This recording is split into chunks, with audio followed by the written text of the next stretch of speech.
let's hope it works. We're We are live. live. Awesome. Sweet. Hello. I'm How still many millions are watching? zero millions.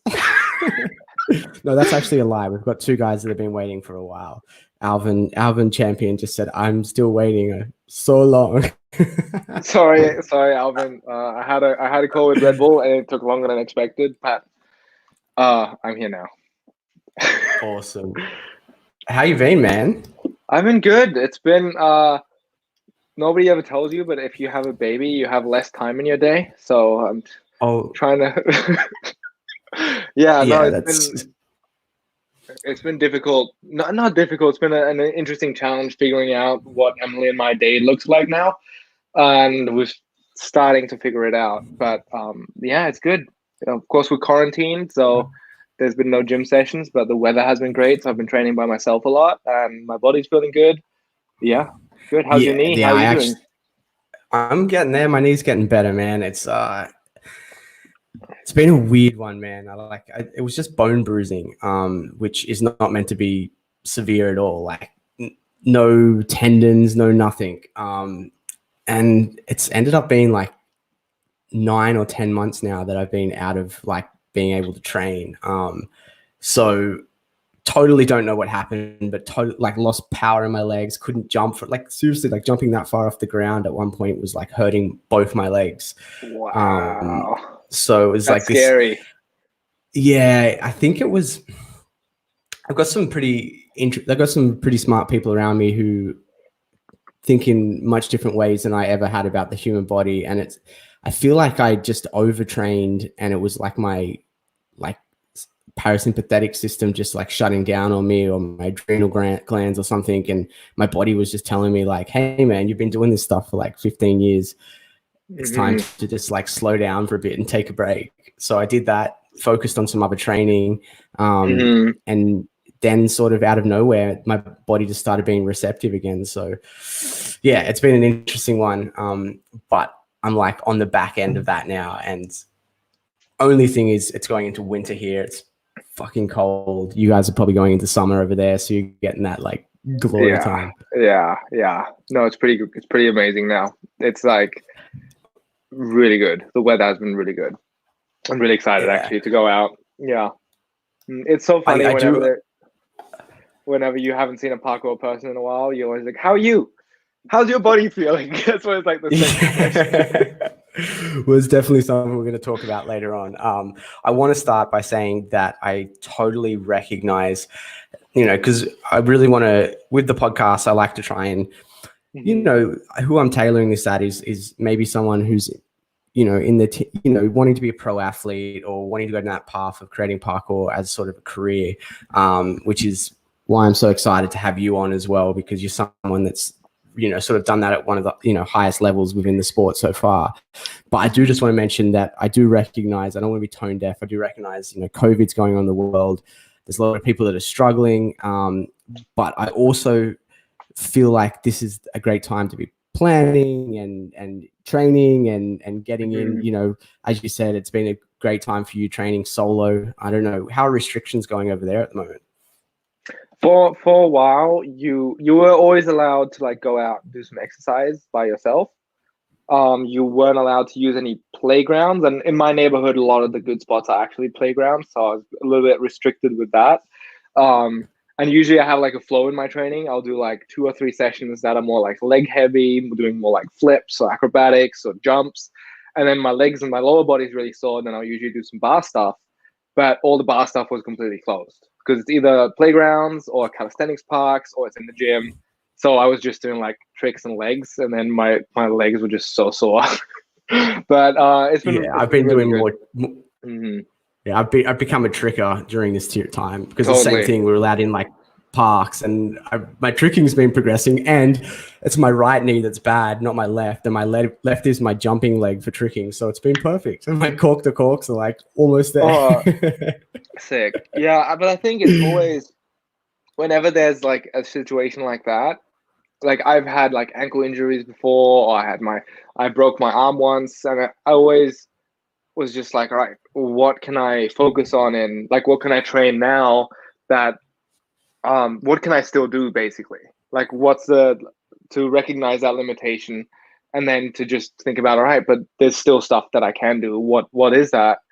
And I think then a lot of times you train stuff that usually wouldn't, and then you end up becoming a better athlete afterwards because of that. So for me, I also Yeah. worked on a lot of tricking. Like you said, I worked on my touchdown raise a lot, and a lot of stuff that I've been kind of putting off.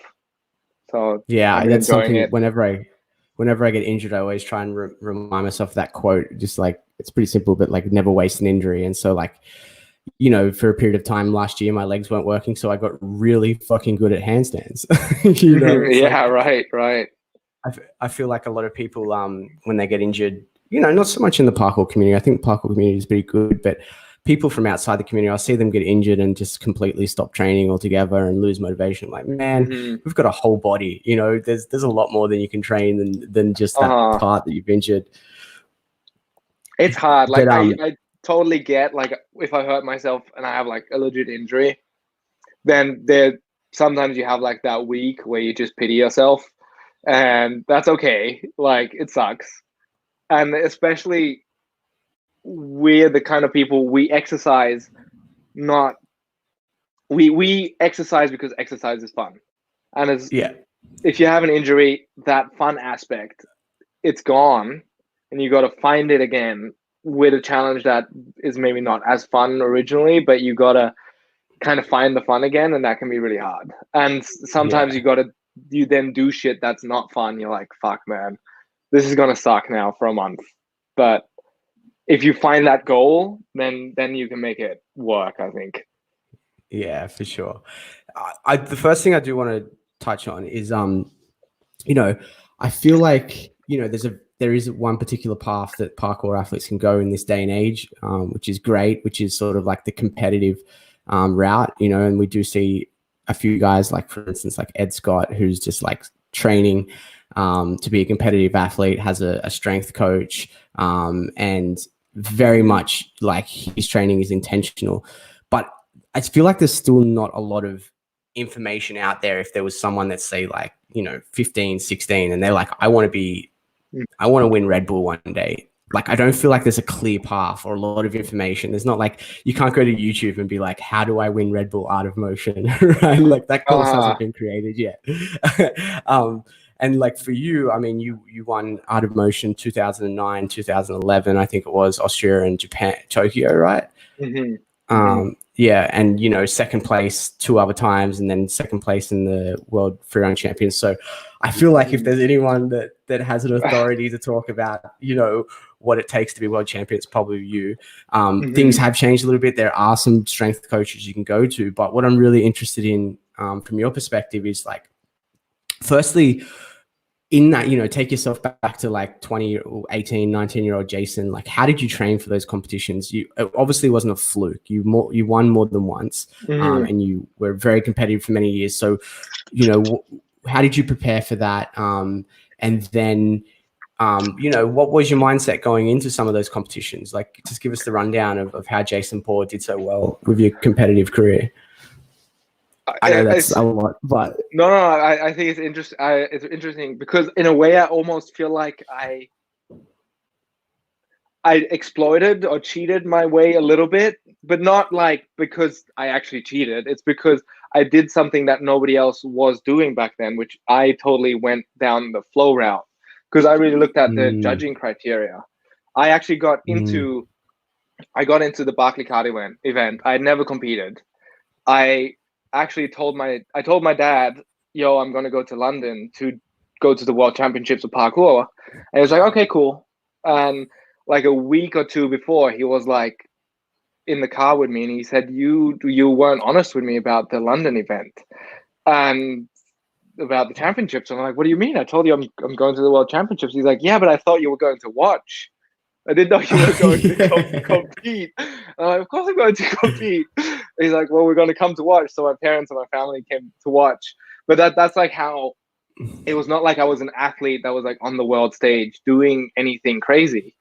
I had a few videos that people had seen that got me invited to the event, but I was not like a well-known athlete at that point. And I really got lucky because I got third place at that event, and that is what put me on the map. And the way I got to place on third place is that I really looked at the judging criteria. And back then, I think it was like execution, flow, creativity, and difficulty. And I looked at it and I was like, okay, I can do like some creative stuff. That was always something that I tried to do. That I was kind of trying to push at that time to come up with interesting movements. I was like, all right, I can do flow, and I can do that stuff clean. What I couldn't do back then is anything difficult. Like I had no and tricks. That's what everybody was focusing on. Yeah, everybody was just like, I'm gonna run in gainer pull this gap. I'm gonna like cast away pre here. I'm gonna do like a side fall there, and everybody was doing all this difficult stuff. I was like, I can like maybe do that on sand, but not on like in front of 12,000 people consistently. So I was like, all right, I'm just gonna completely forget about difficulty, and I'll do like my style, and I'll do flow. And I thought the nice thing is if I don't do anything difficult, it will be much easier to have flow, because if you don't do anything difficult, then it's easier to connect it. And also it will be much easier for me to have good execution. So I was like, well, if I then do something creative, I'm like good in 3 out of 4 categories. So I'll probably be okay. And I'll do my style of movement and I'll be happy. And I didn't expect to like make it to finals even. I had 1 run planned and I did that. I'm still a little bit mad because the only runs that are online for Barkley Kart are the final runs. My first run was way better because I had planned the first run. Then I made it to finals and I hadn't planned the second run. And I just did whatever. And that's where I met you actually too. I met you for the first time at that event. Yep. But because I had the 3 categories, I ended up on third place. And I was like, oh, that's interesting. So from that event, I met like everybody. I met you for the first time. I met Philip and Marcus from Airwhip for the first time. I met we got invited to go to for the Stockholm. first time. Right, I met Tempest for the first time. Yeah, and then we got invited. I remember after the event, Marcus and Philip came up to me. They told me afterwards they were like a bit mad and confused why I got third place because I didn't do anything super difficult. But they were like, well, we got third place. We should invite him to the event we were planning in Sweden, which was the Art of Motion Sweden. I did the same thing there. It was like a week later, literally. I got second place. And I was like, damn, okay, I guess maybe I have a shot at like winning an Art of Motion. But I realized 2 things. And one was that I had like no hard tricks and no stamina. So those were the 2 things I went back and really prepped for Art of Motion Vienna, because I found that, okay, if I can get like 1 big trick and I have enough energy to do it, a few good things in my run, I have a shot at winning. And back then, I was actually planning to do the 540 palm spin to backflip. So I was practicing that like a lot. Like every time I was going to the gym, I was like drilling that move. But it was mad inconsistent. So I didn't do it in the event. And there was no good spot in the event. But I did double flyaway, which I was also practicing at the time. Yeah. So double flyaway was kind of my big trick. Now, if you look at the run, that's like the only big trick I really have in it. But I was like, I need 1 big trick to get my difficulty score up. And then I trained stamina by just, we have this like small kind of it's like a soccer court, but it's not a full-size soccer court. It's like the size of a tennis court. And it has a handrail on each side. So what I just did is I did these stamina runs where I was like, all right, I've got to do 10 moves on each rail. Then I've got to sprint across the court to the other rail. Then I've got to 10 moves on that rail. And then I've got to sprint back. And then I was like doing the same thing where I had to do like 10 flow moves. And then I had to run back and do like a tumbling move in the middle, or like a gainer, or like a cork, and into the other rail. So I was just doing these timed runs. And what I did is I had an MP3 player, and I took all these motivating songs, like the Dragon Ball soundtrack and like other songs, and I picked the best part of that song, and I cut it so it would be exactly 1 minute.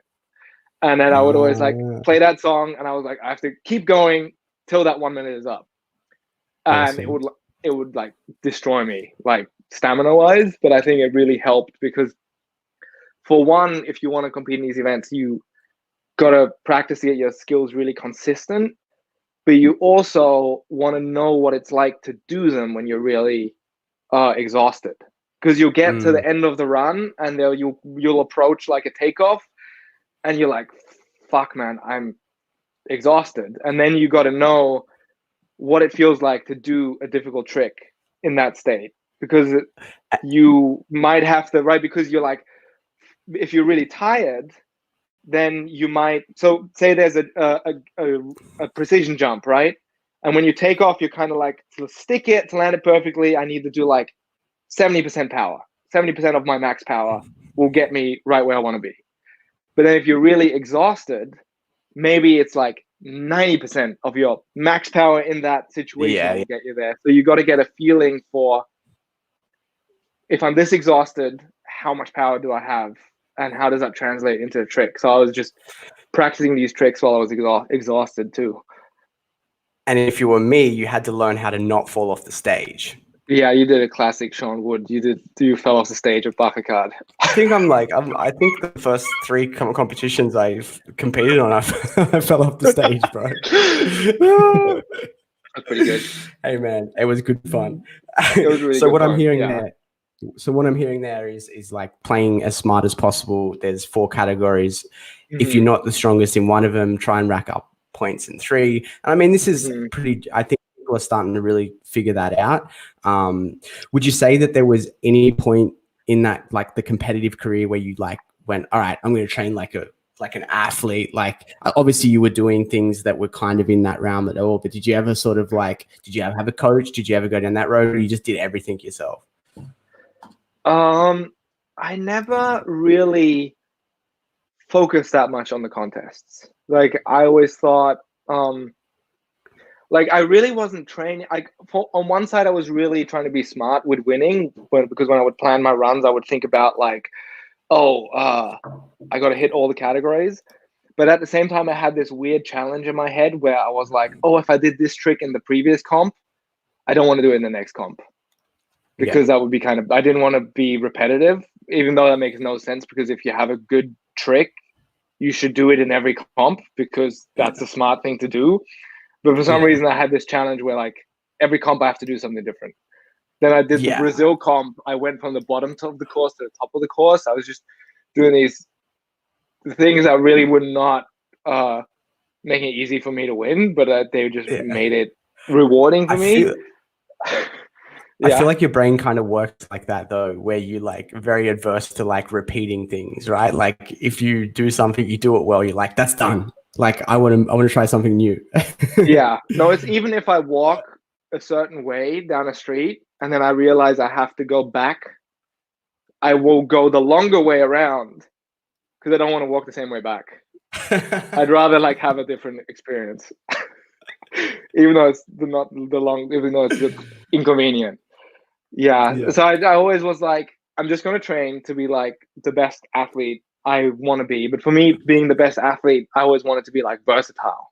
I wanted to be able to do like lots of different stuff. I wanted to be able to do like acrobatic stuff and parkour stuff. I wanted to be able to move in like different environments with bars, with platforms, in heights and everything. I always wanted to be like versatile, which is not necessarily what you want to do if you want to win competitions, because it's a very specific skill set you need.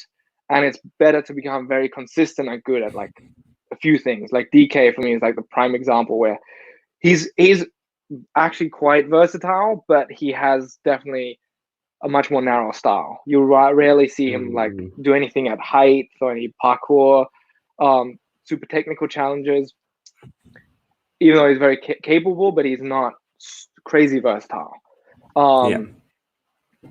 So I think that makes more sense, but that's not what I was trying to do. I just was like, all right, I'm just going to train whatever. And maybe I'll make some little tweaks like stamina or getting a difficult trick, but it has to be something that I'm excited about anyway.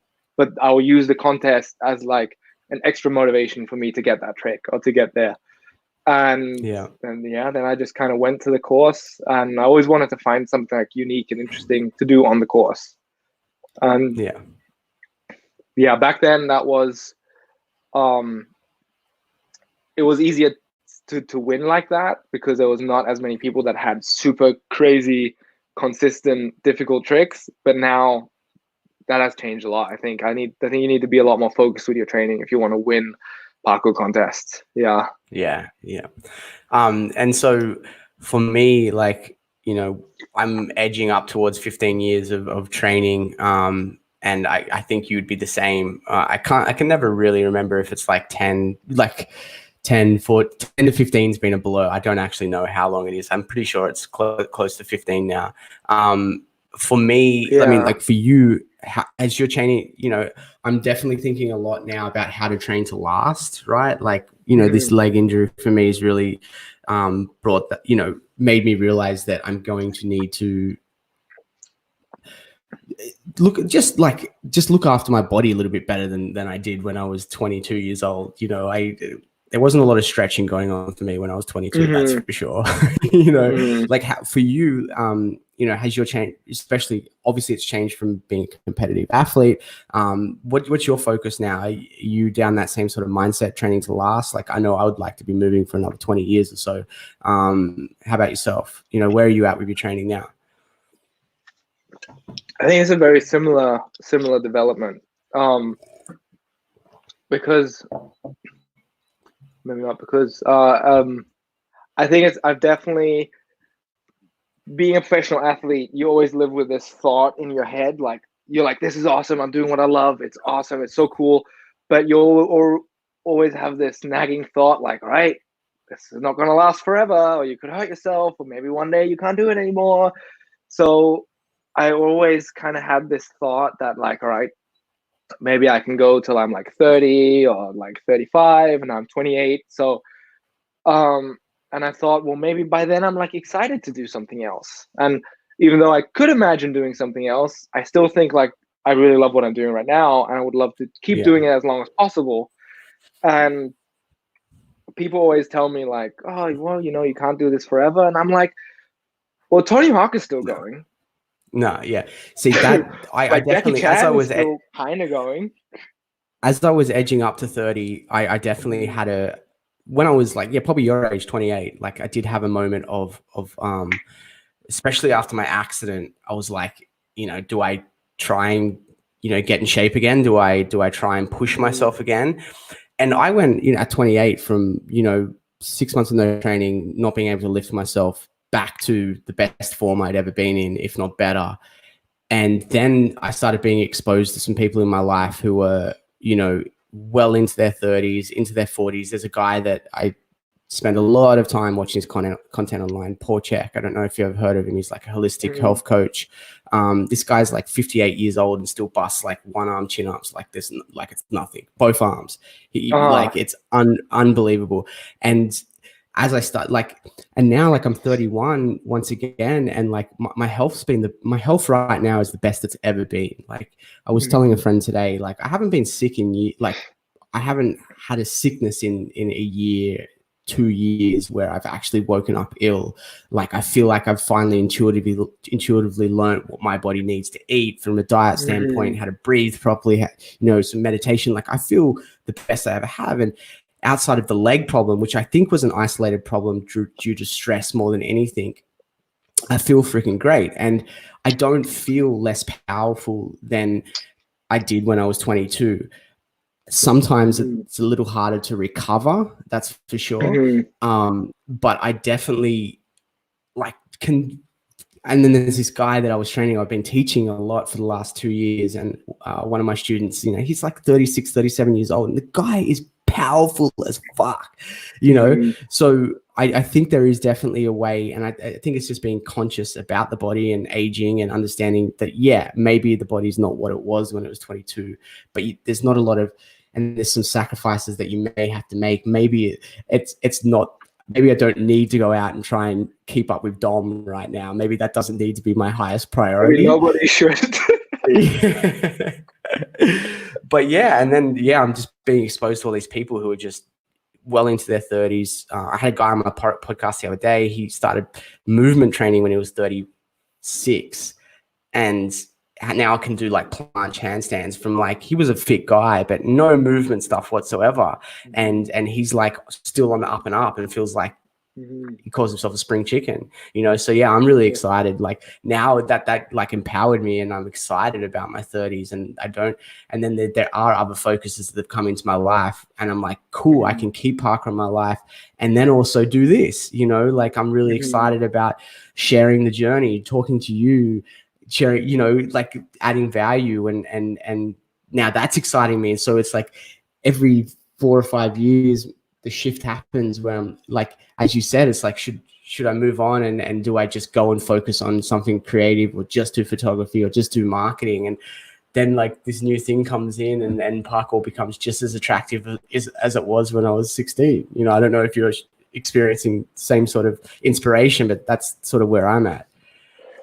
I still feel like I'm super excited about. Like for one, I love the sport. I could definitely see myself doing other things and allow myself to have other hobbies in my free time, but parkour is still like my main love, and the sport itself. But also like I see people post like a cool trick. Like the other day, this what's this Gian Molina G? This one dude posted like a monkey gainer to monkey gainer, and I see it. I'm just like, I get so excited about it. Like it's so dope to see people like doing new stuff and coming up with new stuff. And I think what you said makes a lot of sense with the providing value to the community, because as an athlete in the community, what makes you, I think, what keeps you relevant, right? As an athlete, as a professional athlete, you want to be relevant to your sport. You want to do something that has an impact on the community of your sport. And that's something that I like to think about, like what are ways that I can do that. And some athletes, like someone like Dom, he does that by pushing what is like humanly possible skill wise, like sending the most ridiculous front flip or crazy combos, and people are just like, I didn't think this was possible, and this has just expanded what I think is possible in a new way. But I also think there are athletes that are not pushing the boundaries as much, like Mark Bush, for example, or athletes that do more like interesting flow moves that they're maybe physically, once you've seen them for the first time, you're like, oh, I can do that now. But they still provide a lot of value because you would have never come up with the idea to do that kind of move. So I think if you're a creative athlete and you come up with new ideas, they don't have to be super difficult. Like a lot of the stuff Pasha does. A lot of the stuff Pasha does is insanely difficult, but a lot of the stuff he does, everybody can try and do, but he's the one that comes up with the idea. And I'd like to kind of do more of that stuff where... Look at Anand right now, man. Like Anand looks like he's in the best shape I've ever seen him in his life, bro. He's like jacked as hell. He's like rocking that 6-pack. He's loving it. And like he's found, like, once again, it feels like he's found a new style for himself. He's getting really techy. Like he's still got some of my favorite content, you know, that I see on Instagram. But there's people that I follow and they do like a triple full, and I'm okay.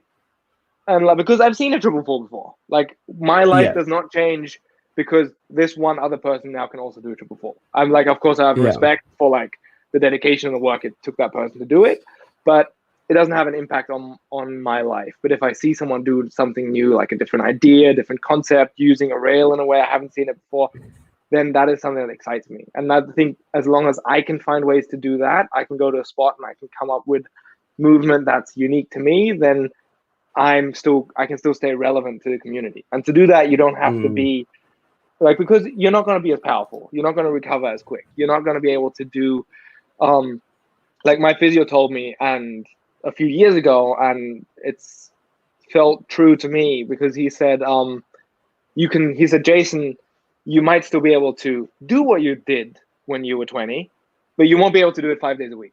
You can maybe do it two days a week. Yeah. You'll have to put a lot more time into like recovery and all that kind of stuff. And I feel like that's what it feels like to me now. Like I can still do almost everything, but I just have to plan more time for recovery and for strength training, and that just takes a lot more time. So I think that trend will continue, right? You'll still be able to do, I'll probably still be able to do a double flyweight 10 years from now. Will it be a bigger strain on my body, and will I have to take more time to prep for it and to recover from it? Will I feel it for longer? for sure, but you'll still be able to Mm, do a lot. Mm. yeah. Mm. Yeah, well, that brings me on to like what I wanted to talk about next, and that was sort of you did brief on it quickly, but like one of the questions I asked myself recently is if I was to not be able to do parkour physically tomorrow, like I woke up tomorrow and my legs stopped working, what would you do? Do you know where you would lean, what direction you would go, where you feel like you would add the most value? Because I guess to give it some perspective, at first my first thought was, would I like this thing of like meaning, and would parkour not mean anything to me if I wasn't able to do the physical practice anymore? So if I woke up tomorrow, I couldn't jump, like, does that mean I just stop parkour? And through some thought and a little bit of deep thought, I realized no, like if I was to not be able to jump tomorrow, like parkour is my lens. It's the way I see the world. I would definitely hold a posture. It would still become part of my life. It would still be part of my life. Like what else appeals to you? Like obviously with Farang, you do the clothing, you do photography. What would Jason Paul look like if he wasn't able to jump tomorrow? Have you considered that thought before? So often. I thought about it a lot, but there's no like clear answer really, Yeah. because I think if actually I couldn't jump anymore, it would be sort of a relief, maybe, in a way. Sometimes I think that, because in a way, like, I love parkour, but there's also, I always feel like, man, what would my life look like if I would just focus for a year on just trying to learn how, like, to do calligraphy or something. It's like something that always interested me, but I never really have the time to do it. And I'm like, oh, what would happen? What could I do? Like, I always imagine all these different paths my life would take if I would just focus on a different skill. And in a way, parkour is my favorite skill, so I will never find out what a lot of these things would be. But if that was taken from me, that would be very sad, but it would also be interesting to me because I could find out what else I might do. If I had to bet, then I think I would do something with photography or filmmaking, because I Yeah. think that's something that I enjoy, I already do, and I could still like stay around the same people. I could still live in this community and do interesting things. So I think that would come most naturally.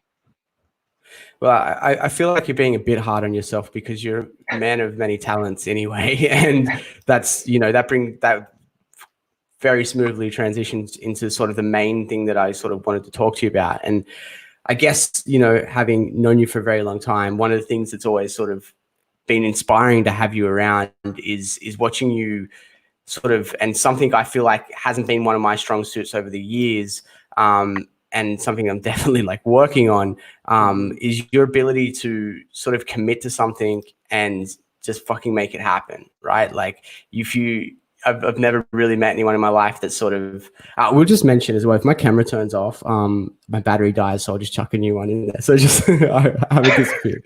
I haven't got the battery pack for it yet. So like I've watched you over the time, like, like you were very early on in your photography and video, exploring that when I met you, and watching you train and become a world champion. And then what else? You're learning Japanese and you become really good at that. Learning to design. You took on that project with Farang where you're like, yeah, I'll fucking learn to design. And now I'm quite confident you could become you'd work as a designer, right? What, like, where do you think this comes from? Like, is that a skill that you've developed intentionally? Is this something that you've learned? Is this something that you just felt has always been you? I know I've heard you talk many times about not being the best at school, and I can relate to that. But there's obviously something there. Is there anything that you can share, any takeaways, any way that people can replicate that? I Is it think something you've considered as being someone that executes well? I think it's not something that I was always good at. I think I was a super average person up until I found parkour. And I was like average at sports. I was not like outstanding at anything. I was just a normal kid. And I think because I got so into parkour, I had this experience where I saw these incredible skills, people doing like these impossible flips and these impossible tricks and all that stuff. And I was like, oh, it looks fun. I'll give it a try without any expectation to become like really good. It was just looks fun. And then after a few years, I was like, oh, I'm really good at it. So I experienced that something that looks like an impossible task, if you make the journey enjoyable, if you make the daily practice of doing this thing enjoyable, then there's a good chance you'll become pretty good at it. So I think that parkour was your tool of learning that you could set your mind to something and get really good at it. Yeah, I think that was the first time that I figured, I realized like, oh, there's really you don't have to go to a school to learn anything. You don't need necessarily this teacher, or you don't need to know the perfect way to do it from the beginning. You just got to do it. You just got to make it fun for you to do it often enough that you'll eventually become good.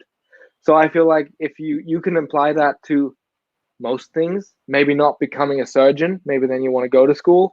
But I think a lot of skills like, oh, maybe if I just cut up enough people or insects, I'll become. No, you like some skills, if it's like creative skills like drawing or filmmaking or anything, you just gotta make it easy and fun so you'll do it every day.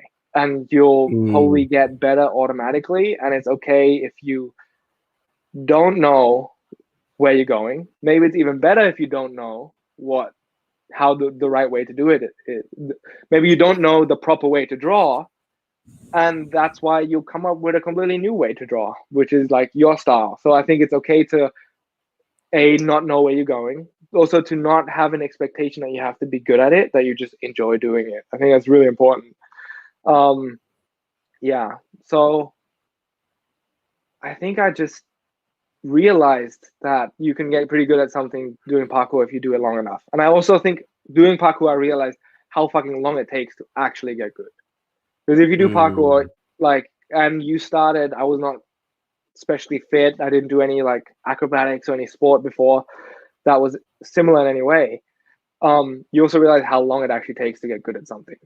Like the first 2 years of doing parkour, I didn't do anything impressive.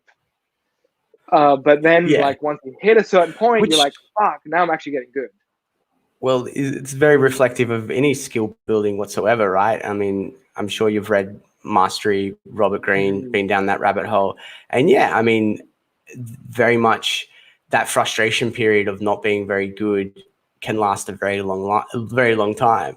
And so many people do give up on new skills, acquiring new skills. You know, most people don't make it through that first period, and it's like it will get fun at some point, but you've got to hit your baseline of skill before it can be enjoyable. But it's just it's a grind before that, you know. And it's not gonna, like, imagine like picking up an instrument like right now. If I picked up a piano and tried to play it, like that's not going to be fun for me for a very long time. And we live in such an incredible time now. Like I think. And COVID has really brought this to the surface of just how much information is out there. It actually blows my mind. Like anything, setting up like this setup that I've got for this stream right now. Like I did a live stream with Pedro last week, right? And I downloaded this program, and I was like, okay, this is a cool program. I think Giles recommended it to me. He's been using it. So I downloaded the program, and then I put all these corny graphics all over. I was like, nah, that looks shit. But then I realized like my webcam was not good. I knew I needed to upgrade it if I wanted to do this regularly. And then I just went into fucking YouTube and I wrote like SteamYard, make my stream look better. You know, and you know, like. This is the second live stream I've done, and you said it looks like Joe Rogan's fucking podcast. I'm like, yeah, bro. So it's like it's all there, bro. Like literally, YouTube's the biggest second search in the world after Google, who's owned by him. And so it's just like, how do I do this? It's all there. And then you just gotta Like, and a lot of shit is not like fun to learn. I think parkour is actually quite fun to learn out of all of the things you can. If you compare it to like, if I compare it to learning Japanese, which I'm doing right now, but I think it would like, I'm now at a stage where I can like watch like Detective Conan or Pokemon, and I understand like a fair bit, but it's still like not really fun. Like you have these little moments where you're like, oh, I just understood something, and those are really fun. But a lot of it is just like grinding. But you got to find a way to kind of make it a routine and make it enjoyable. I think that's really to make it this. How do I say it? How do I describe it? Like you gotta put yourself in an uncomfortable spot. Like it's gonna be uncomfortable. It's not gonna be like it's not you're gonna find this magic way and then you're gonna become good and it's gonna be pleasant the whole way through. You gotta be ready to be uncomfortable. That's the whole point of doing something new. Like to what is that super cliche saying? To get something you never had, you got to do something you never done, which is sounds super cliche, but in a way it's like it's right. You got to be uncomfortable. You got to go out of your comfort zone to get something that's exciting, worthwhile, or valuable. And it's gonna be uncomfortable and a bit of a grind. Like there's no other way. But you got to try to make it fun as much as possible. You are a German man, so I'm sure there's a process to it, though. Is there like do you set challenges for yourself? Is that something you use to motivate yourself? Like, is there a tangible like for instance, right now, I've just YouTube is I'm super excited about YouTube right now. Again, I feel like there's something there for parkour that Kieran Owen, Jimmy the Giant's been talking about a lot. I love his content. And I feel like I miss parkour on YouTube the way it was. Store is dominating, but outside of that, there's not heaps going on.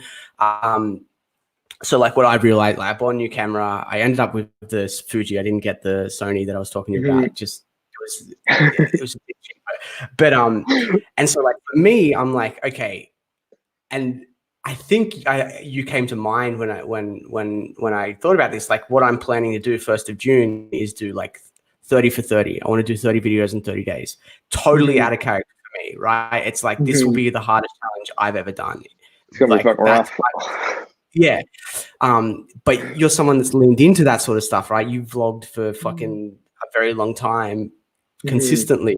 Like, did you intentionally set that as like, I want to, because I want to sharpen my tools, right? The intention for 30 for 30 would be, I haven't picked up a good camera in quite some years. And like, so this is a lot I need to learn again. Like even just having the eye to get the shot that I know I can get and executing. So I want to set this ridiculous challenge for myself to sharpen the tools. Like, do you have challenges that you set yourself like that? Sometimes, not that often.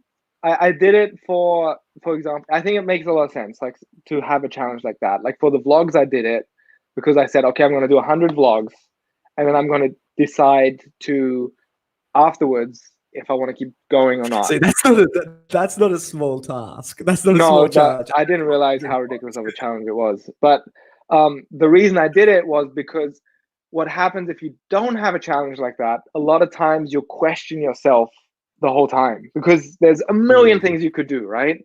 So if I start vlogging, then I'm like, man, maybe I should do a video a week. Maybe I shouldn't do that. Maybe I should do a different kind of, maybe I should do a blog, not a vlog. Maybe I should do whatever classes. Maybe I should do events. Like, but you have to do something for a certain time to understand all the ins and outs of it and then to make a proper decision. So for me, I was just like, all right, I'm going to do 100 and then I'll know. So in that case, I set myself a challenge. But once I've decided that I want to do something, like for example, with learning Japanese or with doing parkour, it's more that I have a minimum requirement of which when I reach that, I consider my goal met, right? Because a lot of stuff we do, there's endless tasks. With Japanese, I could always learn more vocabulary in a day. I could always watch more Japanese content in a day. So for me, once I've done my flashcards and I watch like one episode, then I'm like, okay, I did my Japanese for today. And then I can feel good about myself. At least you get to watch some anime though. Exactly. Though that's also part of making it fun, right? There's like the shitty part, doing the flashcards, and I'm like, But then I'm like, okay, but I also get to watch some anime. It's maybe a bit of a pain in the ass because I don't like understand everything, but okay. And if I then want to do more, I can. But if I don't do more, it's also okay. I've already met my goal. Mm-hmm. And it's the same Mm-hmm. with training. If I go training, there's always more I could do. Like I could train this trick, I could train this move, then I could do a workout, then I could do some stretching, then I could do some rolling out, then I could film something. Then there's so many things to do. But if I get like a good hour, then I'm like, that was already awesome. Already done my thing for today. Yeah. That way you don't have this unrealistic goal where you're like, I have to get this amazing session every time. But you can feel good if you do your minimum. And chances are, if you feel good about it, then you'll want to do it more often. And then you'll more often than not actually do more than you set out to do. And over long time, that will build up. So that's what I try to do is I try to find like, if I learn something new, I try to like learn as much as possible about what is my goal, what's the minimum I need to do to get there, and then I literally make the minimum my goal. Like if I do the minimum, and then make it try and make it as fun as I'll possible. do more. Okay, but if not, it's okay. Yeah. Interesting. I like that. That's dense. I gotta think about that for a second. Whew. Yeah, I hope I explained it properly. No, it makes perfect sense. That seemed to work for me. My problem is that I try to do too many things at once, and I think it's worked so far. I'm still doing stuff, so yeah. Sometimes I wish, because there's some people, they just pick like one thing. They're like, I'm just gonna do parkour, and I'm every day, and they're like amazing. And sometimes I'm like, oh, if I would only do parkour, I could do all these things that I couldn't do right now. But for me, I kind of like to mix it up. So I end up doing some filming. I end up working on this trick, but then changing my mind. So I feel like I'm more distracted, but I try to pick skills that ideally complement each other, like filmmaking and parkour. Yeah. Yeah, I think Stephen Pressfield calls them like shadow careers. Like they all they're still in the same realm of like making sense, and not always directly, but the end goal seems to all be moving towards the same direction, you know? Which I feel like I've very much, because I got caught for a while in shaming myself a little bit about not wanting to just be really fucking good at parkour. I was like, man, I never like properly trained to just be the best at parkour. I was like, wait, but if that didn't feel genuine to what I wanted, you know, because like from day one, it was always just as much about filming parkour as it was just doing it. You know, it was like I got just as much enjoyment about getting the shot as I did about being, you know, in front or behind the camera. So that's my genuine journey. So that's not going to get me to world champion, but that's, you know, it's also like if my goal had been world champion, if I had just trained for that and that's not what I was wanting to do, it wouldn't have brought me. Point, right? Yeah, exactly. Which is why it's super important, because we started off about people. I do love that we're at the period in parkour now where we can talk about. Actually, this might be off topic that this might be something to talk about, because I've seen this quite a lot lately, and I'd like to hear your thoughts about it. I like that we're in a period of the sport where there are a lot of people who are training to be world champions. But it doesn't discredit the people that aren't, right? You know, it's like surfing, the analogy of surfing. It's like there's people there's out in the same surf at the same set. You could have Kelly Slater with just this guy who's a lifestyle surfer, and they are the same, fundamentally doing the same thing, but with different intention. And I have seen this trend during this period right now, and I've seen a few posts now where it's come to front of mind of people specifically saying, I'm never going to be the best at this being parkour, I'm giving up. And I've seen that. I think I've seen 2 or 3 individual posts that were within that right now. And so like it is okay to train to be a world champion if that's what you want to do. But something I think I'm probably talking a lot about right now is that like it's okay not to want that as well, and doesn't mean that you're any less than a parkour athlete, or you know, it's I mean, do you have any thoughts on that? I feel like it's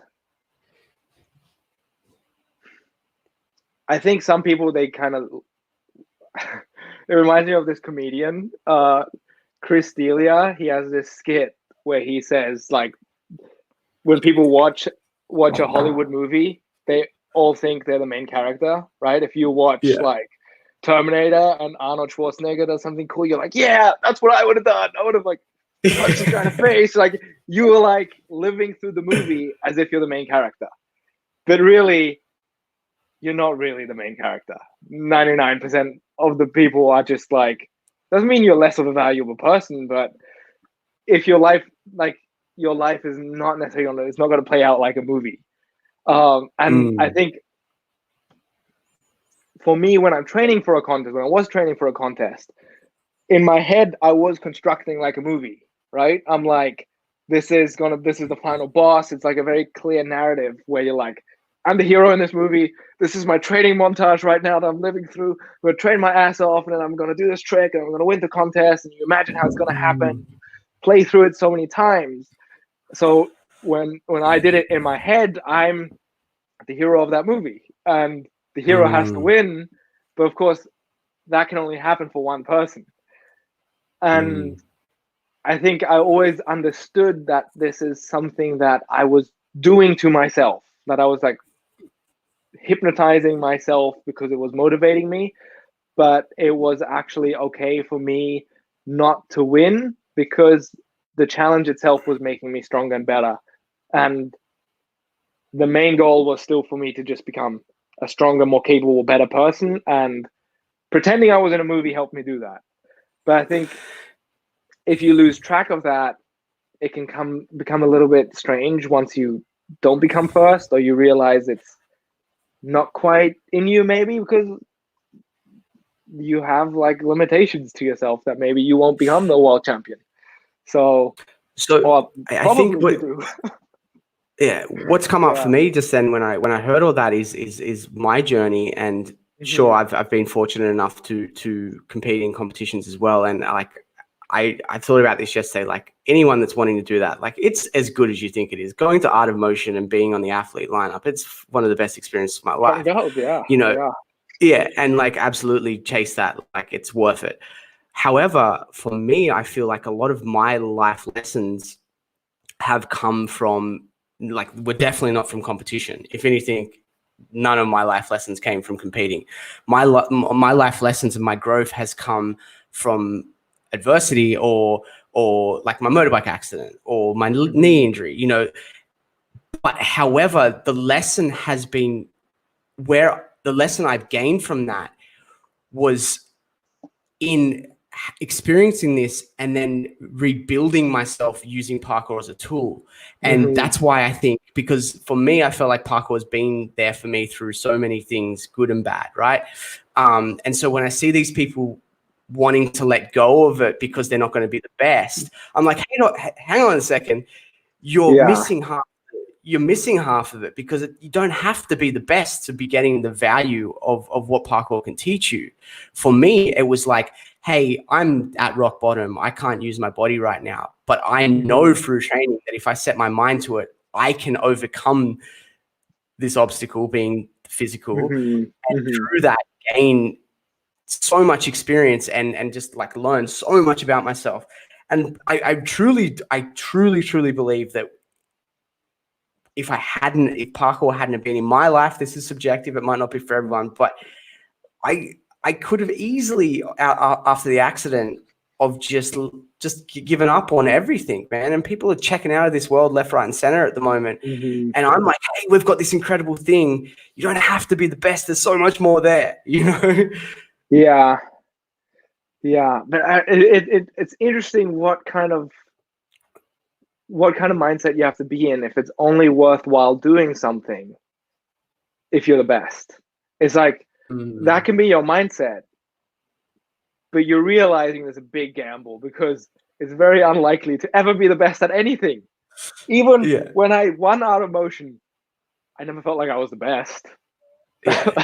Well, I mean, no one's dominated for a decade in parkour. You know what I mean? Like no one's won 10 Art of Motions. You know, it's like it's like UFC, man. Like people are on top of that sport for like a very short amount of time. You know, there's no such Have thing as the you best fighter in the world.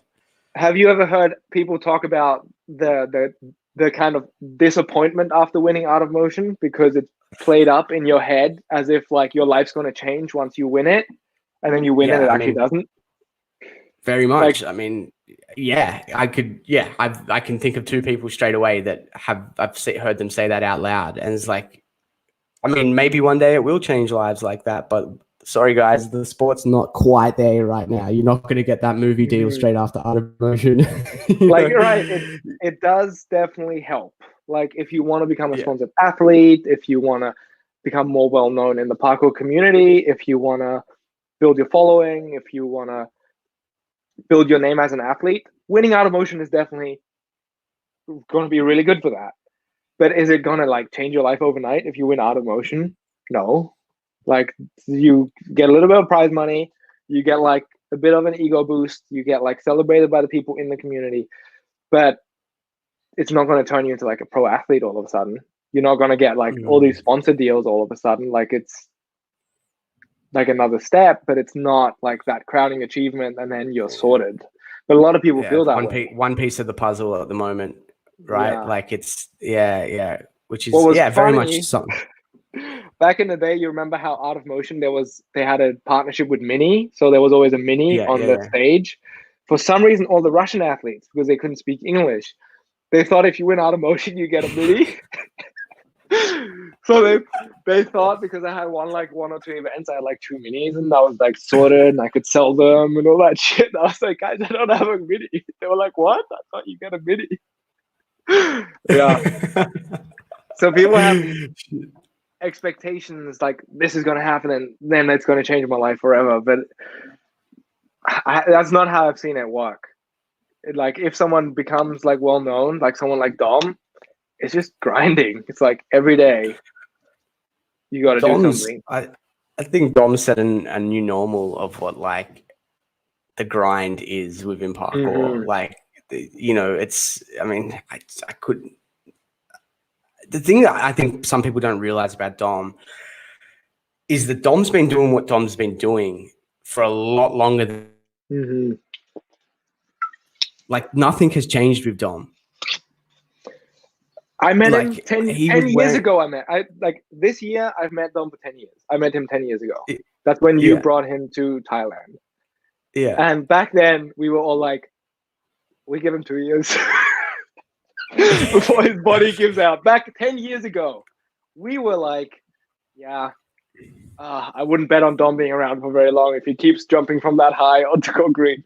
But yeah, he's still going. But even from the content standpoint, he's been daily uploading for like 6 or 7 years, and he was. I remember I used to share quite a lot of his stuff because I used to feel fucking bad for the guy. You know, like he'd reach out to me. He's like, "Hey man, can you share this on Farang?" Blah blah blah, and I'd be like, "Yeah, fuck yeah, I can," because man, like you've like 400 posts in, 300 posts in, you've got 2,000 followers.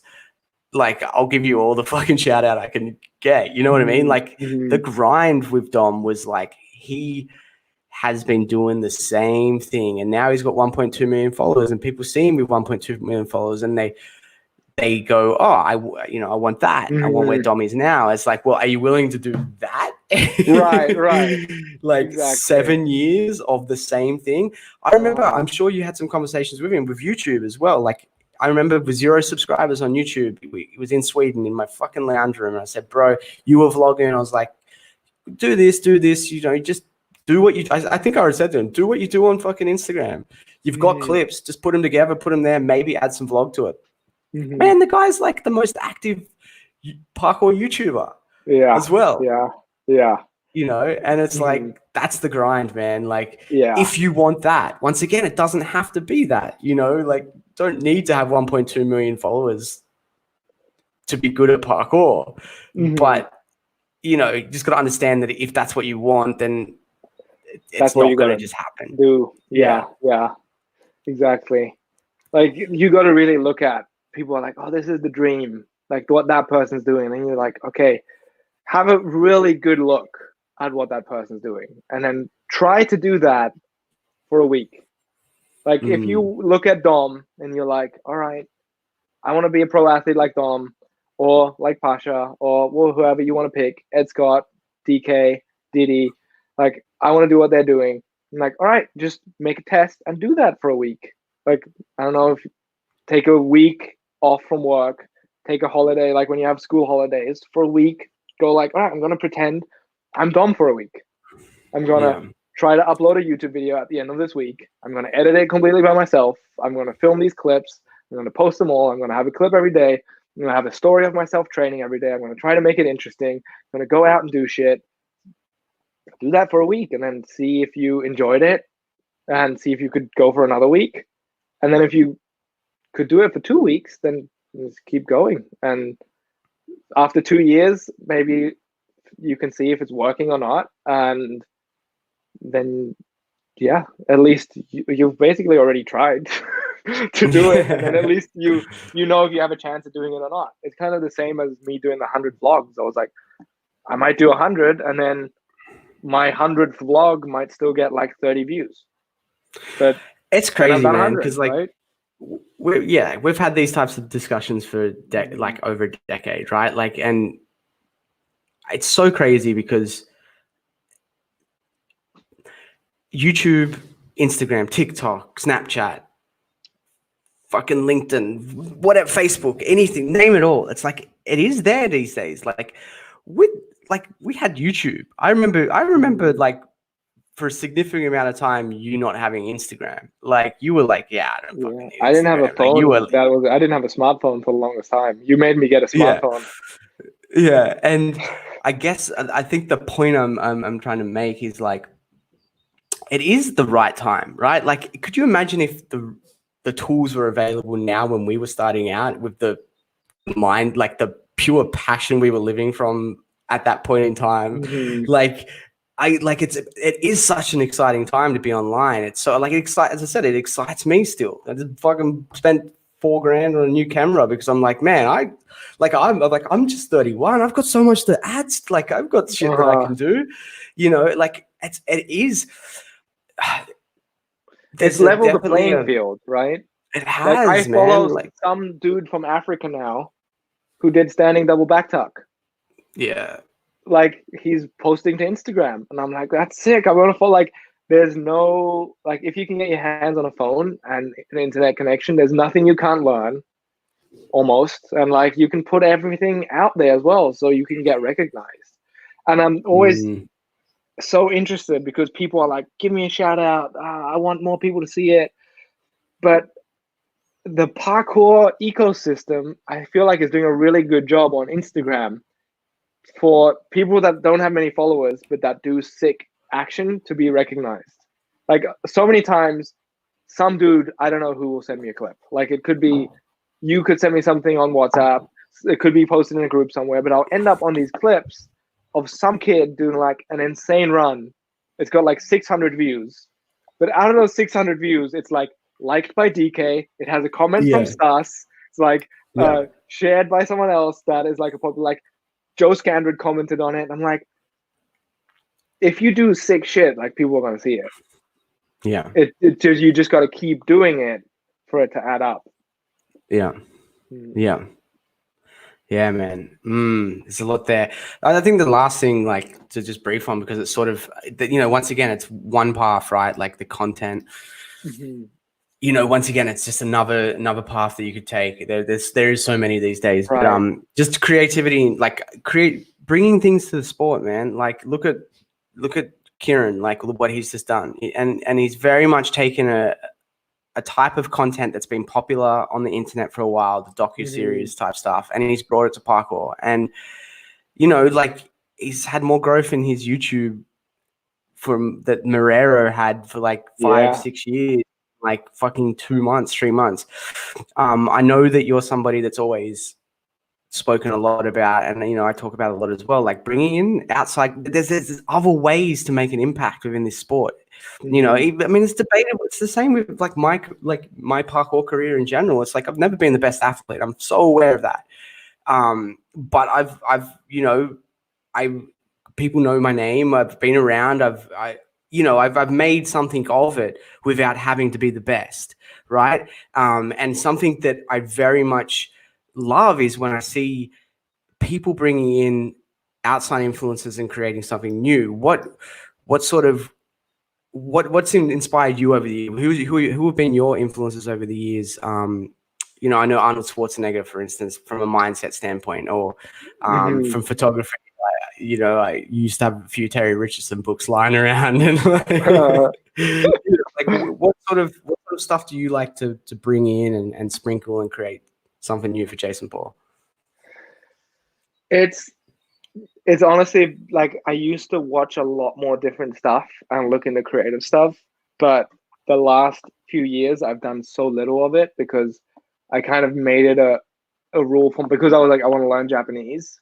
So I'm trying to watch like almost no content in English. And I try to switch as much as possible to Japanese. But at the same time, because my Japanese still sucks a lot, I'm watching like kids content a lot of times.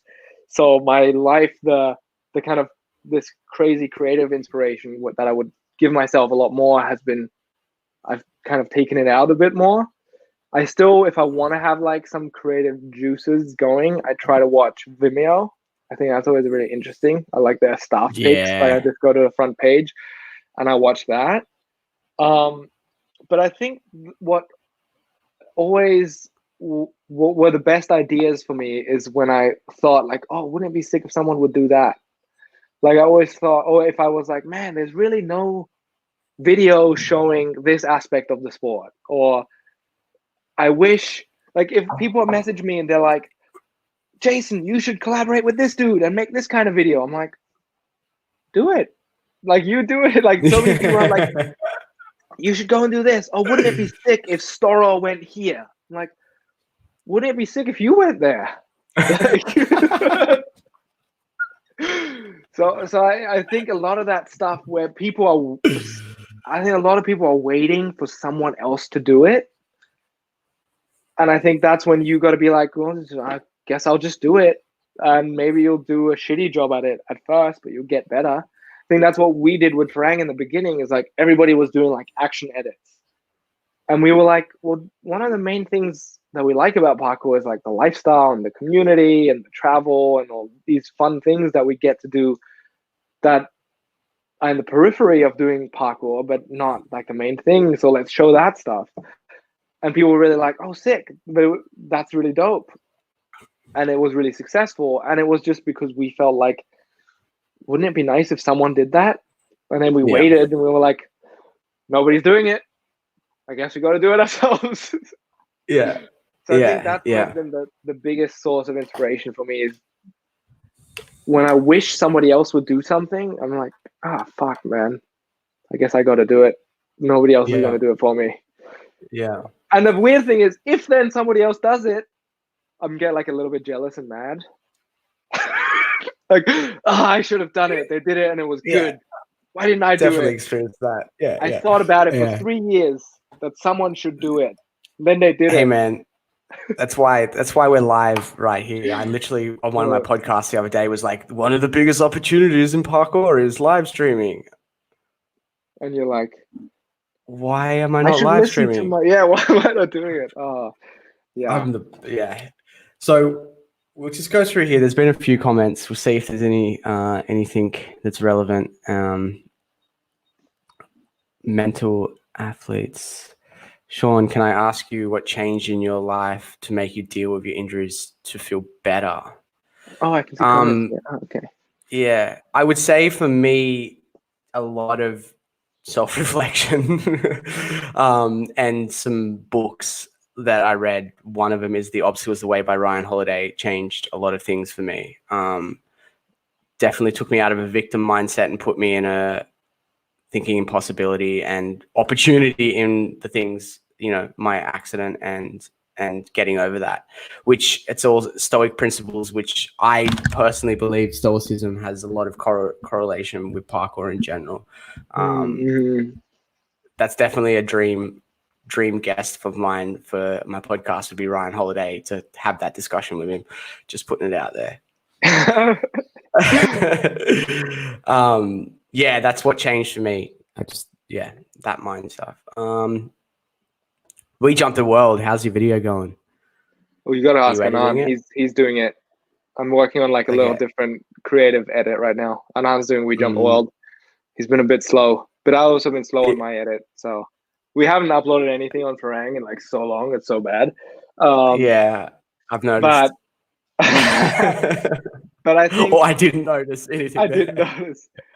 We're giving ourselves a little bit more time to really like do creative projects that are more stand the test of time a bit more. We've Wait, fallen that a bit last into the fucking video, trap.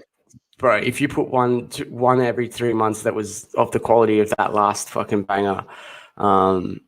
That shit was sick. That shot where someone was following Pasha down like these poles, and the camera obviously got passed down, and it was just this long shot downwards. Oh my god, bro! Like, I can't even explain the shot properly. That was sick. Yeah. This So is we my want to do. motivation. Oh yeah, you go. Oh, sorry. I was just gonna read this out. You finish your thought there because it was relevant. I think for Farang, we were also like we're always trying to figure out like because the space is always changing, right? YouTube for a while like rewarded these like big epic edits that were long, and you could do an edit every few months, and that was working really well. Then YouTube started rewarding like really frequent content, and then we were like, well, fuck it, let's try it. Like we're always ready with Frank to like try something else, and we were doing the regular like we were doing like 5 uploads a week for a while, and then we felt like, Yeah. you know what, that's not really us. So now we've swung the other side where we're like, all right, let's take as much time as we want till it's ready. But I think it's not quite enough pressure for us to crank it out. So I think we're gonna find like a balance. But I think that's what I want to do right now. Is just like every video that comes out, people should not expect that video. It should always be like, Yeah. what the fuck is this? But it should be dope. So that's more what I want to do right now, is just get really creative. Yeah. Yeah, this makes sense. Yeah, I'm the opposite. I'm going to be pushing YouTube as hard as possible, just because it's like the algorithm on YouTube's fucked at the moment. Like, it's just if you play the game, some clickbaity stuff, a good thumbnail, there's a lot of chance videos can get popped up. So my motivation for school is incredibly low, and for parkour is incredibly high, and I'm being pushed and told like to go to school, work hard, stuff like that. What do you guys think about that? You want to start? You can do both. You should probably go to school. You should probably finish school and do parkour at the same time. I think my advice for that is always like, is there any other shit you can sacrifice to do parkour? Like, do you play video games? Like, maybe You don't need a sacrifice girlfriend. that, right? Do you really need a girlfriend? Do you? But like, really, I think that's a lot of people are like, oh, I don't have time to train. Da da da. If I only didn't have to work or go to school, it's like, I'm sure, like, if you go to school for 8 hours a day, you still have tons of extra time that you might be able to free up to do parkour. So I think free up how bad anytime do you want can. it? Yeah. And I think it's not like a black and white decision. Like, I finished school barely, but I finished it. Like, I did a really bad job finishing school, but I made sure I made it through. I was very lucky that I didn't have like super strict parents that I had to fight against too much. Like, they were just happy I finished. They didn't like, they were very accepting of what I was doing. So that was nice, not having to battle my parents about it. But I still wanted to make my mom happy, wanted to have like a plan B in case I couldn't make a living off parkour. So I felt like, okay, I should finish school. But I didn't care about having good grades. I just really cared about finishing it. And then any extra time I had, I was literally training. Like, I would finish school and like, I never did homework, never. And I tried to like pay attention in class as much as I could bear. So I didn't have to do homework, and I could still make it through. And then after school, I would just train. Like, I would be done at like 2, 3 o'clock, which means I could still get like 6, 7 hours of training in if I used the whole day. Yeah, I think it really does. But I think what you touched on, an important thing there is like, there are usually, if you really assess the life that you're living, and this is where I think some people once again don't understand Dom's grind, or even us back in the day, there was a lot of confusion. Like, I don't think people realize the sacrifices I made living in Thailand for 5 years or 6 years. And, you know, like I got home and my younger brother, who was like 13 or 14, told me he doesn't know me. Like, he doesn't feel like he knows who I am as a person. And I'm not saying that's the sacrifice. What I'm saying is that if you look at your day on a daily basis, where are you losing time? That, I mean, if you're like, I assume this kid's in school, like not university, right? So look, you should probably finish school. I think that should be the bare minimum, you know, try and finish school. But outside of that, how do your weekends look? Are you, you know, drinking with your friends on the weekend? Are you, you know, doing things that aren't moving you towards that goal? You know, that's usually from conversations with most people in this type of area. It's like, well, actually, you're not willing to sacrifice hanging out with your friends on the weekend to go and train. And there's usually a lot of things that can be narrowed down before it's leave school to do parkour. And I think at the end of the day, parkour should complement your life. Like, it should make your life better that you're doing parkour.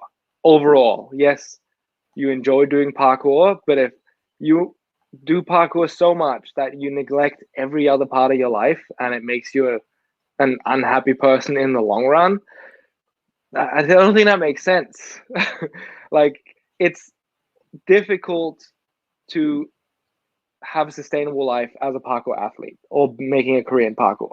And that's true whether you are an athlete, even if you are the most skilled athlete in the world, it's still going to be really difficult to make a living out of it. Even if you win, if you're good enough to win out of motion, you still might not be able to make a living out of parkour. And even if you do, you might not be able to do it forever, most likely. So you should have something else that you can do eventually. And having finished school is going to be really useful for that. This will be the last question. So this is one because, are you working, is Farang currently working on a second version of their shoe? Yes. Or more sizes? Yes. So, I'm not sure. We haven't decided how much of this we can say public or not, but I don't care. Sorry, Anand. So when we make a shoe, we have to make 2,000 pairs of a shoe. That's the minimum of the factory, right? The factory is not going to make a single shoe if we don't make 2,000. So making 2,000 pairs of shoes is expensive. Like, I think it costs around like $50,000 to make a whole set of shoes. So it's not possible for us to just make more sizes or restock the shoe without spending the whole money and making 2,000 pairs of shoes again. So for us, we kind of are faced the decision to either restock the old model with more sizes or to make a completely new shoe or an improved, updated version. So we decided it makes more sense. For one, it's more fun for us to improve on the model we already made. We're very happy with the shoe we made, but of course, there's a lot we learned in making that shoe, a lot of things that came up, a lot of lessons we learned that we couldn't implement in that first model, and that we would like to try and do with the second shoe. So we're definitely working on a second shoe. I have finished the tech pack for the shoe already. The tech pack is the technical drawing that you send to the factory. We've actually been working on it for quite a while. When Zen was here, like a long time ago, we were working on it. So I finished it, and we can hopefully make a first prototype. The whole Corona situation has made that a little bit difficult because when you go to the factory and you say, hey, I want to make a prototype, then they will say, well, if you want to make a prototype, we have to be sure that you're actually going to commit to making the product, which means we need for you to put down some money right now. So as you can imagine, sales have been have been taking a hit for Farang over this whole Corona time. And that's why we have to be a little more safe with where we spend our money right now. So Yeah. hopefully I'm not doing any of the money stuff because I suck at that stuff. I'm doing more of the design stuff. Anan and our accountant Erin, who have a brain that's much more equipped for those tasks, they're dealing with all the financial stuff. So I finished the tech pack that says like, this is what I would like to make. Now I'll have to talk to Anan and Erin and to the factory to find out when we can start making the first prototype. Then if we make the first prototype, it will probably take a while till we get to the final product. So if anything, the earliest we will have a new shoe will be next year, which should work out, but definitely not this year. And we're also not going to restock or have new sizes this year, which is unfortunate, but I think it's still better to work on a new product than to do what we've done before again. Yeah, long story. You've So just no, broken quite a broken all the young hearts there. Oh. Well, I think we'll wrap it up then. It's been a very dense conversation. My camera held up for the entire time. I'm very impressed with that. Hour and 20 minutes. I didn't think it was going to last that long, so that's sick. And yeah, we are. Thank you for taking the time out to. Oh wait, let me film. Let me film and post that I'm doing this. Oh, I forgot. Classic Jason. I'll do that. I'm interrupting the podcast to film that I'm on the podcast. And look, nobody in the podcast can see how fucking messy my desk is. Well played. You. Okay. Awesome. Thank you. We've definitely had a few more people tune in this time as well, which is cool. I can just going to make those micro progressions a few more people million? Each time. It's going to be a little while, mate. Ashigaru's here. What's up? Yeah. The ranks out. Diddy is the ultimate motivation story. I agree. Yeah. I'm afraid that putting this much time in parkour will make me fail school. That's a very realistic fear. Who is from Malaysia here? Not me. What's up, Alvin? Alvin Champion. I see you on Instagram a lot, Alvin. Thank you for tuning in. Yeah, he's very active. Shout outs to Alvin. What was the longest time you didn't train for? Do you have like these bouts of no motivation where you don't train? Definitely happens to me. It'll be like 2 weeks or something. Yeah, I mean, parkour wise, I'm not training every day these days, so I don't get it as often. And I'm pretty active, but not as much anymore. I'm like super motivated right now. That's what's interesting. I've definitely had those bouts in the past, that's for sure. But at the moment, no, not at the moment. Yeah, right now I'm like 4 days training, and then I usually take like 2 days or 3 days of like not like I might do some stretching, but I might also have a day where I'm just like eat ice cream and do nothing and feel bad about it.